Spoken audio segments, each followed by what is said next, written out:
জুড়ে গুন্ডামি, দিকে দিকে প্রতিবাদ করলেই মার, সেটা শব্দবাজি হোক কিংবা মহিলাকে কটূক্তি, পুলিশও বাদ যাচ্ছে না হামলাকারীদের হাত থেকে। ভয় চলে গেছে, কি বলবেন?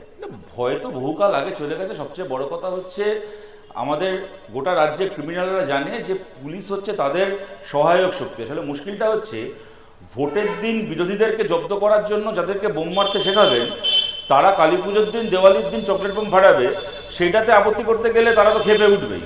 পুলিশের কিছু করার ক্ষমতা নেই এখানে। এবং কদিন আগে যখন এই বেআইনি বিল্ডিং ভেঙে পড়া বা পুকুর বোঝানো নিয়ে কথা হওয়ার সময় তৃণমূলের কাউন্সিলর আর তৃণমূলের নেতারা বলছিল না যে এলাকায় যখন বেআইনি বিল্ডিং তৈরি হয়, যখন পুকুর বোঝানো হয়, তখন সাধারণ মানুষ কেন এগিয়ে এসে এফআইআর করে না? ববি হাকিম প্রেস কনফারেন্স করে বলছিলেন সাধারণ মানুষ কেন এগিয়ে এসে থানায় কমপ্লেন করে না? সাধারণ মানুষ এগিয়ে আসলে সেই সাধারণ মানুষের পরিণতি কী হয় তৃণমূলের পশ্চিমবাংলায়, তা হচ্ছে আমরা গত দুদিন ধরে দেখছি। আজকে বিপ্লব সিনহা নিজেই বলেছেন যে তিনি শুধু আরজি করে না, SSK medical college, Bangur institute, এরকম বহু জায়গায় বড় বড় হাসপাতালগুলোতে এই মাল সাপ্লাই দিতেন এবং সঞ্জয় ঘোষের সিন্ডিকেট গোটা হাসপাতাল জুড়েই চলত। দেখুন, এই যে যখন ডাক্তাররা প্রতিবাদ করছিলেন বা এই যে বিক্ষোভ হচ্ছিল, কর্মবিরতি হচ্ছিল, তৃণমূল থেকে যে বারবার করে দেখানোর চেষ্টা করা হচ্ছিল যে ডাক্তারদের এই প্রতিবাদের ফলে নাকি সরকারি স্বাস্থ্য ব্যবস্থা ভেঙে পড়বে। আসলে সরকারি স্বাস্থ্য ব্যবস্থার নামে আমাদের কি ব্যবস্থা চলছিল পশ্চিমবাংলায় আমরা প্রত্যেক দিন টের পাচ্ছি। গত 5-7 বছর ধরে, 8 বছর ধরে কি আজকে দায়িত্ব নিয়ে বলতে পারে বলুন তো? পশ্চিমবাংলার সরকারি হাসপাতালে যে মানুষ চিকিৎসা করাতে গিয়ে যতজন মারা গেছেন, তাদের মধ্যে অবশ্যই অনেকে স্বাভাবিক কারণে মারা গেছেন, কিন্তু তাদের মধ্যে অনেকে যে এই ধরনের এই ফলস মেডিকেল সাপ্লাই থেকে শুরু করে ওষুধের নামে বিষ শরীরে ঢোকানো থেকে শুরু করে ব্যবহৃত সিরিঞ্জে ইঞ্জেকশন দেওয়ার ফলে তাদের মৃত্যু হয়নি, কি আজকে দায়িত্ব নিয়ে বলতে পারবে? গরিব মানুষ চিকিৎসা করাতে যাচ্ছেন, হয়তো একটা পাতি একটা অসুখ বিসুখের শরীরে মারণ রোগ নিয়ে ফিরছেন, রক্তমাখা সিরিঞ্জে তাদেরকে ইঞ্জেকশন দেওয়া হচ্ছে, হাসপাতালের বেডকে নিলাম করা হচ্ছে। সুতরাং এরকমভাবে পশ্চিমবাংলার গোটা সরকারি চিকিৎসা ব্যবস্থা, যার উপর একেবারে প্রান্তিক মানুষ নির্ভরশীল, সেইটাকে বেছে কীরকমভাবে তৃণমূল কংগ্রেস পাপের মুনাফা করেছে দেখলে আমাদেরকে শিউরে উঠতে হচ্ছে। গরিব মানুষের একটা সরকারের কাছ থেকে যে 3টে সবচেয়ে বেসিক প্রত্যাশার জায়গা থাকে, 1 সন্তানের শিক্ষা, 2 পেটের খাবার, 3 শরীর খারাপ হলে চিকিৎসা। খাবারের মন্ত্রী, শিক্ষার মন্ত্রী ইতিমধ্যে জেল খাটছে, চিকিৎসার অবস্থা কি করে রেখেছে তাও মানুষ দেখছেন।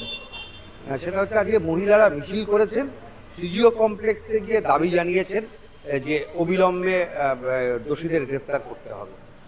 দেখুন, মানুষ অনেক আশা করেছিলেন যখন সিবিআই তদন্তভারটা নিজের হাতে পেয়েছিল, কিন্তু এখন আমরা মিডিয়ার রিপোর্ট থেকে যা দেখতে পাচ্ছি, কার্যত চার্জশিটের নাম করে ওই মমতা ব্যানার্জির পুলিশ যে তদন্ত রিপোর্ট জমা দিয়েছিলেন তারই একটা জেরক্স কপি সিবিআই নিজের চার্জশিট হিসেবে জমা দিচ্ছে। এবং এত কিছুর পরে আজকে যা শোনা যাচ্ছে, সিবিআই নাকি একা সঞ্জয় রায়কে দোষী করে বাকি সবাইকে নির্দোষ প্রায় তাদের চার্জশিটে বলেই দিচ্ছে। তাই যদি হয়ে থাকে তাহলে সন্দীপ ঘোষ থেকে শুরু করে টালা থানার ওসিকে 1 দিন ধরে গ্রেপ্তার করে রেখে দেওয়া হয়েছে কেন? তাই যদি হয়ে থাকে তাহলে আশিস পান্ডের ভূমিকাটা কি, যে সে 1 দিন ধরে গ্রেপ্তার হয়ে আছে? তাই যদি হয়ে থাকে সঞ্জয় রায় ছাড়া যদি কেউ দোষী না হয়ে থাকে, তাহলে সন্দীপ ঘোষ পলিগ্রাফিক টেস্টে রাজি হচ্ছে না কেন? তাহলে টালা থানার ওসি কেন নার্কো টেস্টে রাজি হচ্ছে না? অর্থাৎ এই প্রশ্নগুলো আছে, কিন্তু এর উত্তর সিবিআইও দিতে পারছে না। অতএব স্বাভাবিক কথা, আজকে কিছু মহিলা সংগঠন বিক্ষোভ দেখিয়েছে সিবিআই অফিসের বাইরে। এরপরে বাংলার মানুষ যদি জেনে রাখবেন, বাংলার মানুষ যদি গোটা পশ্চিমবাংলার 1000-এর ওপর এলাকায় রাত দখল করতে পারে, তাহলে বাংলার মানুষ সিবিআই অফিসে দখল করতে পারে, যদি সিবিআই তদন্তের নাম করে তৃণমূল কংগ্রেসের এই পাপকে ঢাকার চেষ্টা করে। আজকে আরজি করেন এক্স স্টুডেন্টরা, তারাও কিন্তু আজকে বিক্ষোভ করেছে, মিছিল করেছে এবং একই সঙ্গে মোমবাতি জ্বেলেছে। তার মানে সিবিআই এবং সুপ্রিম কোর্টের ওপর ক্রমশ চাপ বাড়ছে নাগরিক সমাজে, তাই তো?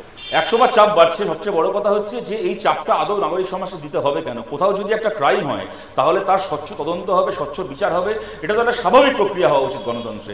কিন্তু তারপরও একদিকে নাগরিক সমাজ যে চাপ তৈরি করেছে গত 2 মাস ধরে, তার ফলেই তদন্ত যতদূর এগিয়েছে ততটা হয়তো এগোচ্ছে, নাহলে হয়তো আরও আগে সবকিছু ধামাচাপা পড়ে যেত।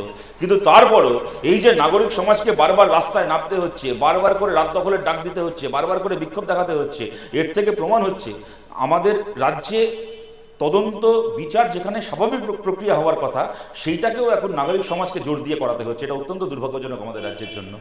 যে 100 বছরের ফুটবল ইতিহাসে নজিরবিহীন ঘটনা যে নৈহাটি তৃণমূল কংগ্রেসের যিনি বিধায়ক সনদ বা সামথিং, তার হয়ে একেবারে 3 প্রধান তাকে সমর্থন জানানোর আহ্বান জানালেন এবং এর আগে আমরা দেখেছি যখন মানস মুখার্জি তিনি যখন দাঁড়িয়েছেন, তিনি তখন ইস্টবেঙ্গল ক্লাবে, কিন্তু তাতে ক্লাবের সমর্থনের কোনো বিষয় ছিল না।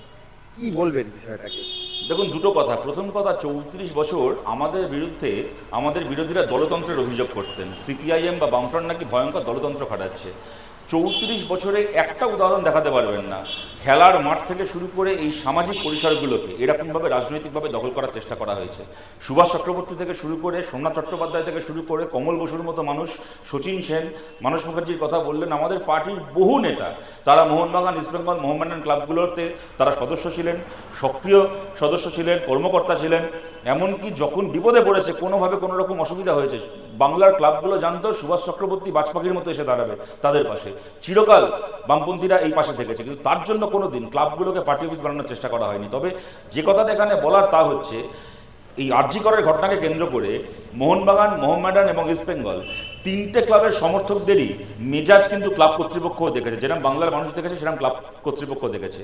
সল্টলেক স্টেডিয়ামের বাইরে মোহনবাগানের একজন সমর্থক ইস্টবেঙ্গল সমর্থককে ঘাড়ে নিয়ে সেই ছবি আমরা দেখেছি, যেখানে স্লোগান উঠছে যে এক হয়েছে বাঙাল ঘটি, ভয় পেয়েছে হাওয়াই চটি। তাই ক্লাব কর্তাদেরকেও এটা বুঝতে হবে, আপনারা রাজনৈতিক দালালি করছেন ভালো কথা, কিন্তু যদি এই দালালির পথে আপনারা বেশি এগিয়েছেন, তাহলে কিন্তু আপনাদের ক্লাব আর আপনাদের হাতে থাকবে না। কেননা আপনাদের মতো কর্তারা একদিকে, আর ক্লাবের সাধারণ সমর্থক, তাদের মেজাজ, তাদের নৈতিকতা একদিকে। এবং আমরা এটা বিশ্বাস করি, মোহনবাগান, মোহামেডান, ইস্টবেঙ্গল ক্লাবের যারা সাধারণ সমর্থকও আছেন, তাদের তৃণমূলেরও যারা সমর্থক আছেন, তারাও ক্লাবকে পার্টি অফিস বানানোকে তারা সমর্থন করেন না। এই প্রশ্নে কিন্তু তৃণমূল সমর্থকদেরকেও আপনারা আপনাদের পাশে পাবেন না।